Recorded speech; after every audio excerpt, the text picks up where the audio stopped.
नमस्ते। मेरा नाम है अभिषेक और मैं वीडियोस बनाता हूँ स्टूडेंट्स और उनकी पढ़ाई को लेके। लेकिन मैं ये वीडियो स्टूडेंट्स के लिए नहीं बनाता, मैं ये वीडियोस उनके माँ बाप, उनके गार्डियंस के लिए बनाता हूँ। शुक्रिया मेरे साथ आज यहाँ जुड़ने के लिए। चलिए शुरू करते हैं आज का वीडियो। जैसा कि मैंने आपको बताया, एक स्टूडेंट की पढ़ाई के 3 भाग होते हैं: प्लानिंग, पढ़ाई, प्रैक्टिस। मैंने अपने पिछले वीडियोज़ में आपको समझाया कि आप कैसे स्टूडेंट के पढ़ाई की प्लानिंग कर सकते हैं। अगर आपने वो नहीं देखा तो लिंक डिस्क्रिप्शन में है, ज़रूर देखिएगा। इस वीडियो में अगले पड़ाव पे बात करेंगे, पढ़ाई। इस पड़ाव को शुरू करने के पहले आप पहले इस पड़ाव का सार समझिए। सीधी बात में कहे तो आपका काम है ये देखना कि बच्चे पढ़ाई कर रहे कि नहीं। अब आप बोलेगा कि ये क्या बात हुई, ये भी कोई बोलने वाली चीज़ है? लेकिन ये सुनने में जितना सीधा और सरल है उतना है नहीं। आपको ये समझना होगा कि बच्चे पढ़ते वक्त किन मुश्किलों का सामना करते हैं। ये समझने के बाद ही आप उनकी मदद कर पाएंगे, उन्हें गाइड कर पाएंगे। शुरू करने के पहले मैं आप गार्डियन से एक रिक्वेस्ट करना चाहता हूँ। मैं जो भी कहूँगा उसे ओपन माइंड, खुले दिमाग से सुनिए। आपको अपने बच्चों की विचारधारा को समझना होगा, तभी आप उनका संघर्ष, उनके स्ट्रगल को समझ पाएंगे। आपके समय जो पढ़ाई होती थी और आजकल जो होती है, अगर बेसिक्स देखें तो दोनों में ज़्यादा फर्क नहीं। मैथ्स फिजिक्स के कंसेप्ट आपके समय में जो थे आज भी वही है। लेकिन इसका ये मतलब नहीं कि आपने जैसे पढ़ाई की आपके बच्चे भी वैसे पढ़ लेंगे। क्या दिक्कतें आती है, चलिए देखते हैं। एक स्टूडेंट को पढ़ाई के वक्त 2 तरीके के मुश्किलों का सामना करना होता है, अंदरूनी और बाहरी, इंटरनल और एक्सटर्नल। इस वीडियो में अंदरूनी मुश्किलों पे बात करेंगे। तो ये जो इंटरनल दिक्कतें हैं ये भी 2 तरीके की है, मानसिक और शारीरिक। आप बात समझिए, 2 या 3 साल तक लगातार हर दिन वही 3 सब्जेक्ट पढ़ना आसान नहीं है। बच्चे थक जाते हैं, फिजिकली और मेंटली। गार्डियंस अक्सर इस थकावट को मोटिवेशन की कमी समझ लेते हैं। मैं आपको गलत नहीं कह रहा हूँ। कुछ स्टूडेंट्स वाकई में बिल्कुल भी पढ़ाई में इंटरेस्टेड नहीं होते। अब उनको मोटिवेट करने के लिए क्या करना चाहिए, उस पे बात करेंगे एक दूसरे वीडियो में। इस वीडियो से मैं आशा करता हूँ कि आप स्टूडेंट्स की जेन्युइन दिक्कतें और मोटिवेशन की कमी के बीच में फ़र्क समझ पाएंगे, क्योंकि ये दोनों प्रॉब्लम्स के सल्यूशन अलग अलग हैं। मानसिक दिक्कतों की बात करें तो उसका एक बहुत बड़ा हिस्सा है पढ़ाई को लेकर कन्फ्यूजन। अगर आपने या स्टूडेंट ने पढ़ाई की प्लानिंग की है तो उसका समाधान तो मिल गया। अब प्लानिंग के बाद स्टूडेंट जब पढ़ने बैठता है तो ये ज़रूरी नहीं कि उसे सब कुछ समझ में आए, और यही हो जाती है दिक्कत। मान लीजिए कोचिंग में एक टॉपिक शुरू हुआ, स्टूडेंट को वो शुरू से ही समझ में नहीं आ रहा, तो आगे समझने में भी दिक्कत होनी ही है। अब मेहनत करके किसी तरह स्टूडेंट ने समझ लिया, सवाल प्रैक्टिस करना शुरू होने ही वाला था कि कोचिंग में दूसरा टॉपिक शुरू हो गया, और यही सिलसिला चलता जाता है, चलता जाता है। आप समझिए, स्टूडेंट इसी प्रेशर में रह जाता है कि पढ़ाई मेकअप कैसे करे।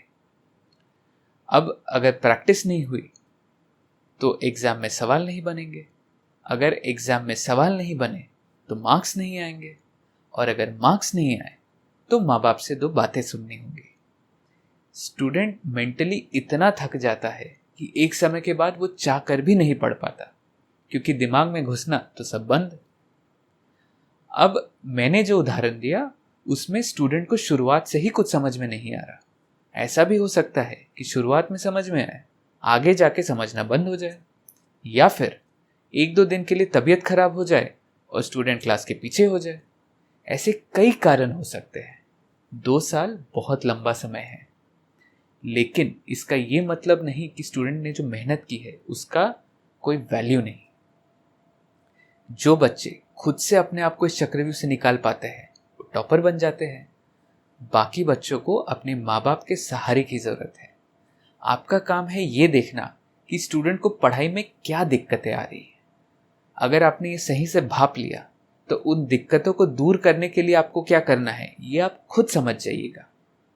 एक आखिरी बात, अगर स्टूडेंट किसी सब्जेक्ट का कोई टॉपिक नहीं समझ पा रहा, चाहे वो कितना भी आसान हो, इसका ये मतलब नहीं कि वो अच्छे कॉलेज के लायक ही नहीं। मैं अपने खुद के एक्सपीरियंस से बता रहा हूँ। जेईई प्रिपरेशन के समय मेरी मैथ सबसे वीक थी। मैंने अभी जो भी बताया वो सब मैंने देखा है, लेकिन आज मेरे पास आईटी बॉम्बे की डिग्री है, इसीलिए मैं कहता हूँ बस हार नहीं मानना है, लगे रहना है। अब बात करते हैं शारीरिक दिक्कतों पे। जितना मैं समझ पाया हूँ, कहीं ना कहीं आप गार्डियंस ये समझते हैं कि बच्चे थकते ही नहीं, घर पे बैठ के पढ़ना है, इसमें क्या थकना। मैं आपकी बात को पूरी तरह गलत नहीं कह रहा। आप दिन रात काम करके वो सारी फैसिलिटीज अपने बच्चों को देते हैं जो शायद आपको भी नहीं मिली थी उनकी उम्र में, लेकिन इसका ये मतलब नहीं कि वो लगातार पढ़ते रहेंगे। मैं माँ बाप का ही एग्जाम्पल लेता हूँ।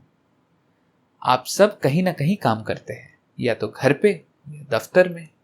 एक बात बताइए, रोज रोज एक ही काम करके आप भी थक जाते होंगे।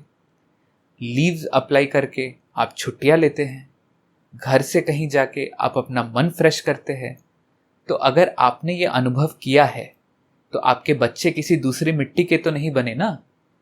लेकिन प्रेशर में कई बार बच्चे खुद ये नहीं समझ पाते कि वो थक गए हैं। अब ऐसे में पढ़ाई तो नहीं होती, निराशा और फ्रस्ट्रेशन बहुत होती है। इस सिचुएशन में आप गार्डियंस ही अपने बच्चों की मदद कर सकते हैं। यही तो अंतर होता है आप में और किसी टीचर में। तो ये थी कुछ इंटरनल दिक्कतें जो स्टूडेंट्स को पढ़ाई के समय आती है। जैसा कि मैंने कहा, मेरा मकसद है आपको पढ़ाई रिलेटेड परेशानियों के बारे में बताना, ताकि आप ये समझ पाए कि आपके बच्चे पढ़ क्यों नहीं पा रहे। अगर आप मानते हैं कि वाकई में प्रॉब्लम है और आप उसका कारण समझ लेते हैं, तो प्रॉब्लम का समाधान आप खुद निकाल पाइएगा। एक बार कोशिश करके देखिए, फर्क दिखेगा। आने वाले वीडियो में बात करेंगे कि स्टूडेंट को और क्या दिक्कतें आती है। जुड़े रहिएगा। अगले वीडियो में फिर से मुलाकात होगी। तब तक के लिए नमस्ते।